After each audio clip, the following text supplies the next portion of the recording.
Good evening. Good evening.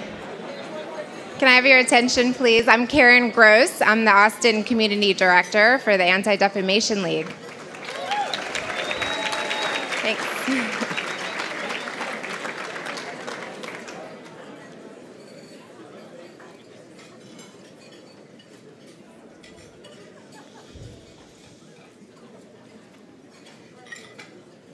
On April 10th, 2010, here in Austin, over 100 people gathered at the Airport Hilton to attend the so-called Liberty and Truth Conference. Anti-government and anti-Semitic extremists hosted a full day of speeches and panels messaged around the role they say Zionist Jews are playing in taking over our government. Now, you may be visualizing a room full of combat boots, tattoos, and shaved heads, but that wasn't the case. Instead, conference participants were primarily older white men wearing suits and ties, mainstream in appearance and extreme and hateful in their beliefs. Attendees were exposed to speakers claiming Jews are to blame for masterminding September 11th, the Oklahoma City bombings, and JFK's assassination. One speaker admonished, quote, "This satanic force has three aspects: Zionist Judaism, the mercantile banking cartel, and the communist social system." This was here in Austin. Let me just reiterate that. According to ADL's Center on Extremism, our experts who monitor such individuals and organizations, the organizers of this particular conference ranked a 10 on a scale of 1 to 10 for being extremely anti-Semitic. Meanwhile, in the same city, at about the same time, a very different gathering, promoting a very different intention for our society, was taking place. At this gathering was an inclusive representation of our community's leadership. The mission of this meeting: building a respectful community free of hate. Now, this collection of community leaders from civil rights groups such as the NAACP, LULAC, Equality Texas, MALDEF, Out Youth, Urban League, ADAPT, HRC, were joined by city leaders from our city council members, assistant city managers, the city attorney, UT professional and student leadership, AISD leaders, law enforcement leaders from the FBI to the county to the Austin Police Department. The U.S. county and district attorneys were in attendance, as well as representatives from the chambers of commerce. And I know this is a long list, but it's significant because all of these people gathered together to talk about this mission.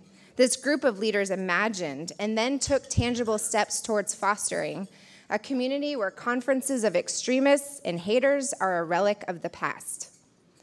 Over the past 2 years, shortly after our last Torch of Liberty dinner, your Austin ADL has been a driving force behind the creation, implementation, and institutionalization of the Austin-Travis County Hate Crimes Task Force.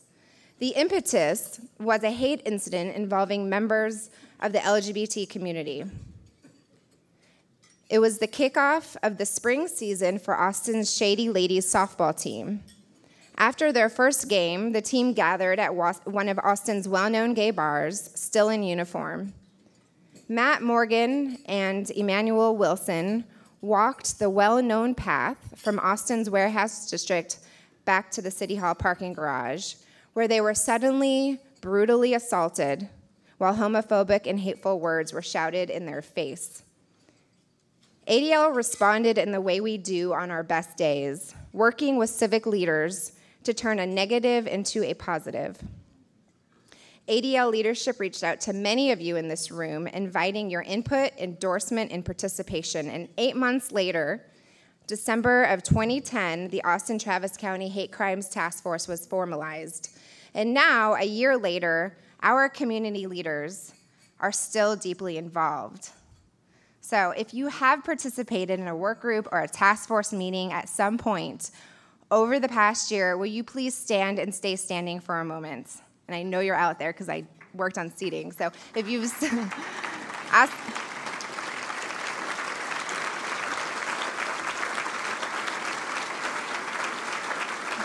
Stay seating. Keep standing. So this group of leaders has no statutory or legislative authority. We have a moral voice and the credibility that comes from the high-level leadership who continue to dedicate your time and your staff's time to this work. These leaders, all of you standing, understand that hate is a quality of life issue. Okay, you can sit now. Thanks.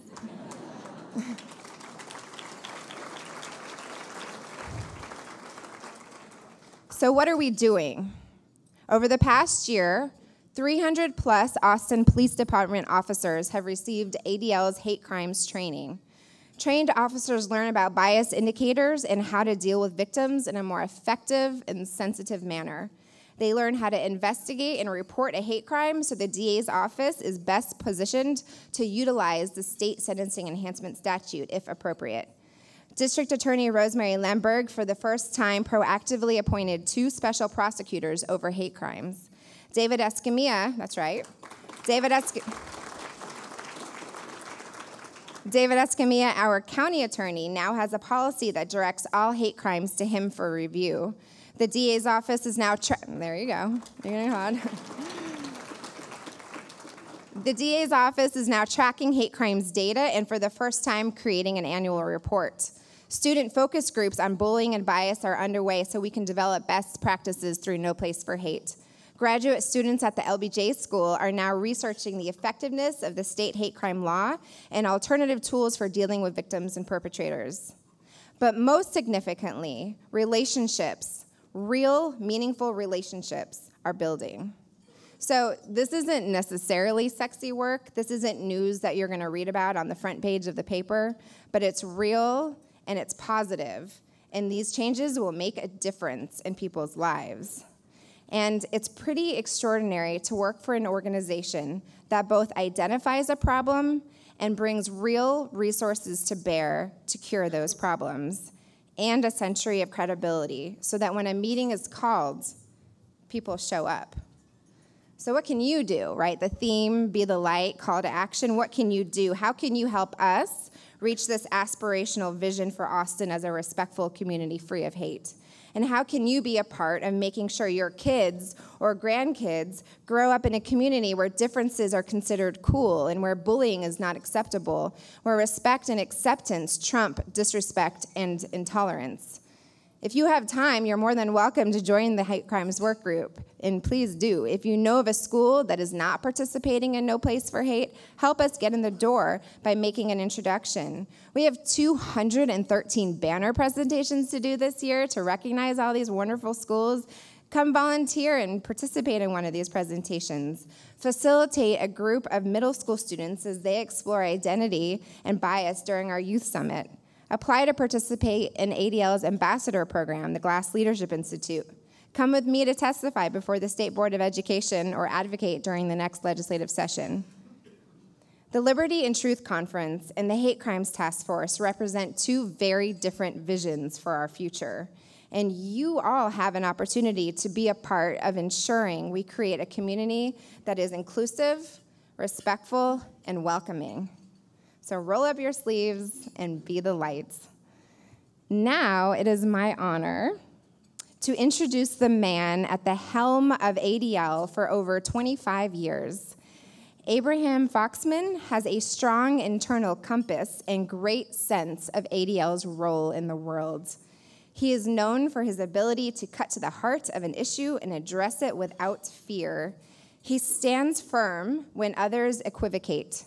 Abe is on the front lines working and guiding all of us in our fight against hatred, racism, anti-Semitism, and bigotry. He works every day to promote respect and understanding here in America and worldwide. Ladies and gentlemen, I'm honored to introduce Abe Foxman.